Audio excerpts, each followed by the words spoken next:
Crazy stuff. And also, George Williams, congrats to him on the championship in Tier 2.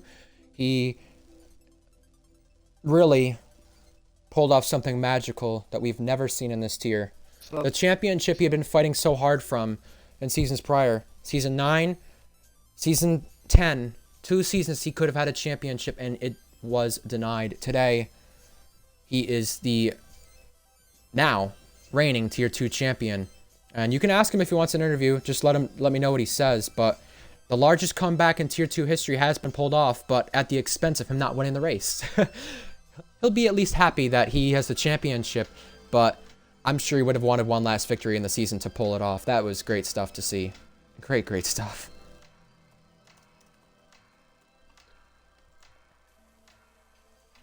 It's crazy how Night Owl is from Australia, and he said at the last corner, I'm going to do it from down under. Well, he executed it and did it. That was a really fantastic move. Oh yeah. He caught George napping. That's how you do it. Oh yeah, no That is how you do it. And George did a great job this season too, because his racecraft, even in Tier 3, has been much better. He used to be a driver who was extremely impatient, extremely hectic, chaotic, and a really good driver, really fast driver. Now he's doing it all without the Got my answer. extracurricular stuff. He said if it could be done in a Discord call, yes. We'll do it. We'll do it in commentary chat. Yeah, he deserves a lot of credit, though, for sure, Titan, because, you know, he is not the fastest driver in this tier, as you saw today. He is not the fastest driver in this tier. Even from qualifying, you saw that. Even from other races, we've seen that. But with George's case, he is making himself one of the smartest drivers, probably on the RPL grid in all tiers, with what he's been able to do. Welcome along, George. It's good to have you. Hello. Hello. How are you? So, first off, congrats on the championship. I just want to say, talking about the race first, what happened there? What happened? Can you believe the whole last few laps and even the last corner? I know you would have loved to win the championship with one last win on the season, but you gotta at least be happy with the crazy battle that was.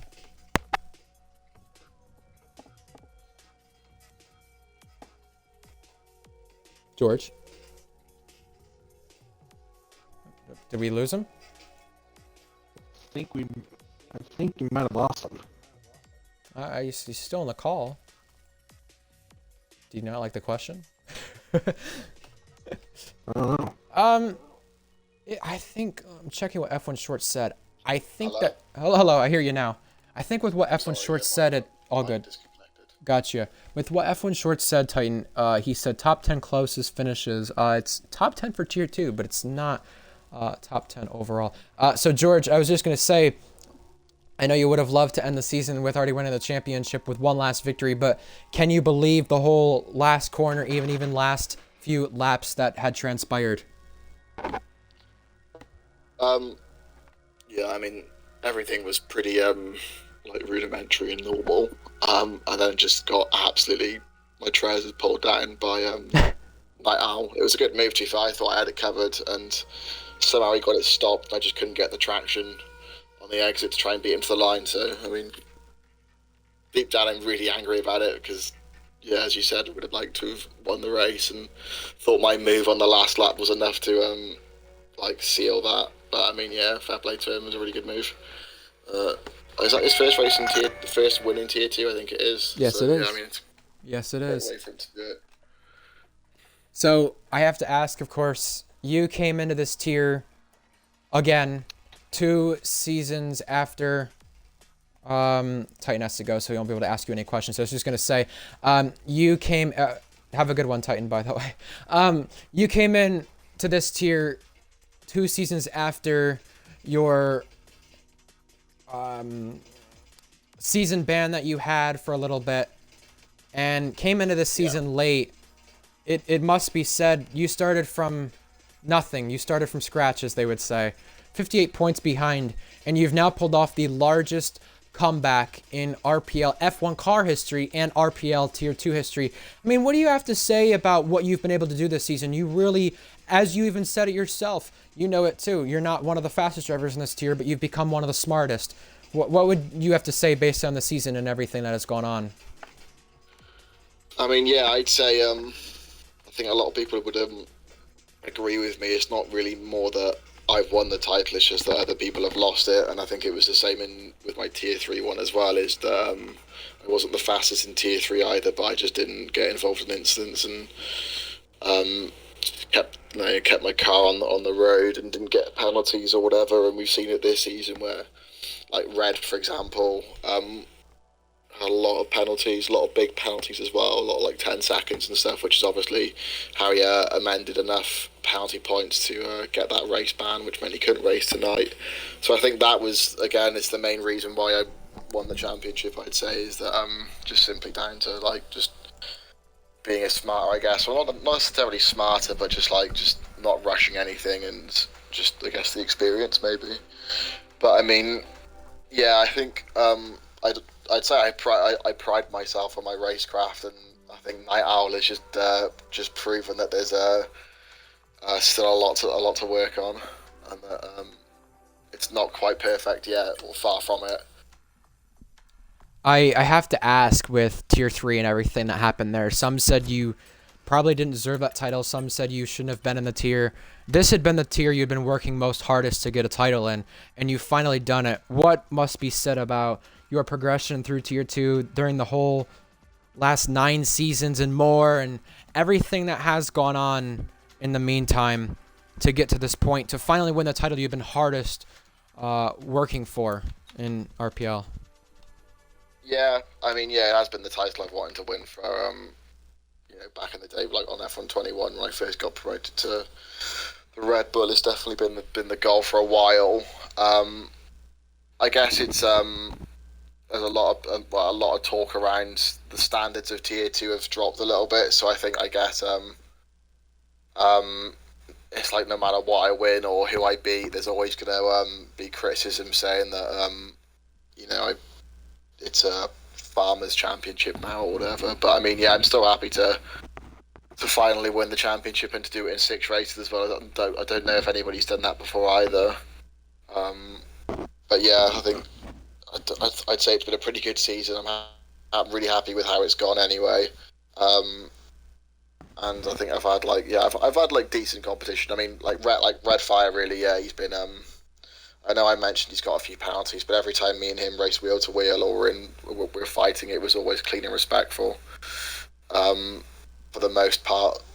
But so yeah, I got to give him credit for that. And yeah, that's about it really. I've got one question for you on what you just spoke about. What would you say is your favorite race or favorite battle from this season, with that being said? I asked Uriah this question yesterday. I'm very curious to see what you would say, because you had to come from the back of the grid quite a bit with some qualifying bans to start this season. I mean, truthfully, probably would be Abu Dhabi just gone. I mean, I think it would be like this. I don't know, apart from Imola, I think almost all of the races I've won, I've done so overtaking on the last lap. So like a lot of the races have had good battles, and the issue with this game is there's a lot of DRS overtaking, so you sort of lose the element of like dive bombing or just general like wheel to wheel racecraft through corners a little bit. And I think definitely we've lost that a little bit in Tier 2, at least at the front maybe, at least for me anyway. So I guess it was nice today, like we saw again with Night Owl with his late braking move on me, and I did it a few times going around the outside of people at the end of the middle sector and that at the end of the second straight. So yeah, I think probably it had to be Abu Dhabi, even though I didn't come out on top. It probably was been the most enjoyable race, albeit the circumstances beforehand with all the drama I've got to go deal with now, which was pathetic really, but I guess that sort of took the atmosphere down dramatically before the start of the race as well, completely unnecessary situation. But anyway, yeah, I think got to give full credit to Night Owl. I think he's only signed to the Williams next season. Correct. Which is interesting. I think he's proved that he deserves a better seat than that. But no, yeah, I think probably, yeah, to answer your question, Abu Dhabi been my favourite, at least racing wheel to wheel. MLM was probably my favourite race because I just won by 10 seconds. But yeah, for general, like, you know, I'd wrapped up the championship, didn't really have anything to lose. All out, sort of like, yeah, Abu Dhabi. What do you expect to happen next season now? You've got Polo God as your teammate, similar to yourself in a way, an RPL OG, you could say, and a tougher grid on hand compared to what this season has been. It's not to discredit anything this season, but definitely a stacked grid next season for some of our guys who joined in late. Yeah, I'm really looking forward to it, to be fair. There's, as you said, there's a lot more, like, there's theoretically a lot more competition. With regards to Polo, I don't think I've ever, like, I can't remember anyway, but I've, like, raced against him properly. I know we've had, like, the odd race here and there, but at least as far as I can remember, I've never, like, been his teammate. I think F2 maybe was the only time in season 11 or 12, probably the only battle you two had. Yeah, so, I mean, yeah, it'll be nice to, you know, get to know him and work together. He's not had the best of seasons this season, but I think he's put that down to, just not liking the handling of the Ferrari, which hopefully is the case, and he can transition to the McLaren fine. Obviously, the aim is to go for the constructors and to retain the title. With regards to other people as well, I know we've got like Mintoki, who obviously won her first race last week in Qatar. I think she's in the Mercedes. Yes. Yep. Yeah. So she'll be good in good form. The Red Bulls, Girage, and maybe Goggy. We'll see what happens to him now. But yeah, Uri, sorry, I think it's pronounced. I mean, yeah, he's maybe the tier 3 champion is sort to be. Again, that's something I've got to sort out now. Tier 3 stewarding, that's going to be done now. So potentially the tier 3 champion, if not very quick tier 3 driver. Who else is there? Who's in the Ferrari? Can't remember. Danny. Yeah, he's been pretty good this season, to be fair. Always thereabouts on the podium. But yeah, I think I'd like to say I would be the favourite to retain my title. Obviously, going for 10 races. And I think my biggest competition would have to be either Lennon in the Mercedes. Well, to be fair, I think both Mercedes. Mintoki, I think she's faster than me, but maybe can lose her head a little bit or lack maybe the racecraft or the experience. And then Lennon, I'd say, is the opposite. He has very good racecraft, but maybe in some cases it lacks a little bit in pace, maybe. But no, I think, yeah, those two, the Mercedes, are the ones to watch, I think, for next season. Hopefully me and Polo can take the fight to them. So, yeah. And one last question I had as well. I'm trying to remember how I wanted to word it. You spoke about drama with Tier 3 and everything going on there, and now I'm sure there's some Tier 2 drama we spoke about at the start of the stream. I do have to ask you about that, since you are at least the tier coordinator, as far as I'm still aware. I could be wrong. I know you are, but, you know, things do change here quickly in RPL, as we know, so I just want to make sure. With Goggy, you two battled it out on track. I would love to ask if there was any lag, but I also want to ask about that battle. You know, he really was asked to leave by you. What are you thinking is going to happen based on anything that you saw? Was there any moments of lag in the battle with you and him? A lot of people were giving you both a lot of credit for how fair it was. Did you feel it was the same way there? Yeah, he was fair and he wasn't lagging, to be fair. But I know there definitely will be a lot of questions asked as to why it was so hostile or whatever, or why I was saying he wasn't allowed to race. And I'd just like to give some clarity over that. Please do. First and foremost.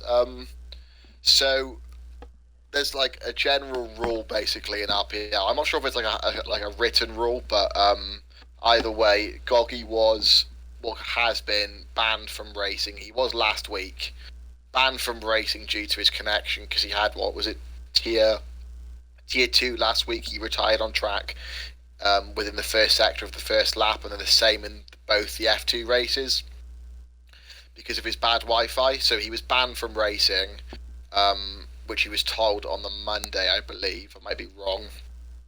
And the only way this ban could be removed is if he was to be in a lobby with an admin who could like sign him off and say, yeah, your Wi-Fi's fine now, you're all good to go. And he didn't do that. He messaged me today, or messaged me, like pinged me in main I don't know where he pinged me, but he texted me today about 3 o'clock-ish UK time when I was driving home from university, asking if we could do the lobby, and I said, I replied about an hour later saying, yeah, I can do it now, and then I never heard of him. And I'm not going to go chasing him. It's not my job to chase him. If he wants to race, he has to sort it out with me, not me with him. I did so. So he's, as far as the rules are concerned, he's still banned from racing. And we saw it with Leon, of course. He was given a ban from racing quite a few seasons ago, and he raced anyway. After being told directly by Luke, who was the owner at the time, that he wasn't allowed to race, and he was given a perma ban from the league, which was obviously eventually overturned. But so that's the sort of the thought process. I know me and Jack are going to discuss it properly later. He'll definitely be disqualified from this race, but his future in the league is yet to be decided, basically. And to be fair, while I'm here, Cookie's TP as well is on the line. I knew that was coming. Just to add drama, yeah, because he was threatening to boycott the race, which is obviously completely unacceptable. As much as I love Cookie, I get along with him really well. Obviously won the championship with him. Threatening to boycott the race is just completely unacceptable. And to be fair, he was on his last strike anyway as a TP. So again, it'll be confirmed with Miles, but he voiced his agreement before the race that Cookie will be losing his TP. So that's more drama for you. But yeah, I guess Goggy, yeah, he did race well today. His Wi-Fi was okay, which is a shame because if he did carried out the process that he was asked to do, then obviously he would be keeping that P3. And it's a shame because if he set himself up nicely there for a good season next season. So yeah, it's all pending what the outcome will be. I'm sure it'll be announced soon to give the Red Bull TP, whoever that may be, the best opportunity to sign a replacement should they need to. But yeah, it was just a bit of a shit show. I know everybody was voicing their opinions against it, saying that it was pathetic or whatever and stupid, and Cookie was threatening to leave the league if whatever, just big dramas for no reason. So I thought I'd clarify the rules. And then with tier 3 with Uri again, I think Jack isn't going to steward the clip because obviously he's the McLaren team principal. And he doesn't want to have any opinion on it because obviously one of his drivers' championships is on the line potentially. So it is down to me and Luke. However, if we don't 100% agree on the outcome, we will get the opinions of other stewards in because there's quite a few backup stewards. We might do it anyway, truth be told, because there is so much riding on it. There is an entire championship riding on the decision. It would be a shame to see Uri lose it because why would he not go for the overtake? He's got every reason to go for it. I think the Aston Martin wasn't innocent whatsoever in the situation, but in my opinion, neither was Uri. So whatever the outcome will be, that'll be decided in the next hour or so, probably 2 hours. But yeah, it's been a very, very chaotic last 2 days in the world of RPL. And it may get more chaotic with more races to come this weekend. Well, thank you for giving the interview, and also congratulations on the first Tier 2 title. I hope to see what next season is like with what we have to come. We have a lot to come. And the showcase race as well, which you'll be in. So best of luck in that next week as well.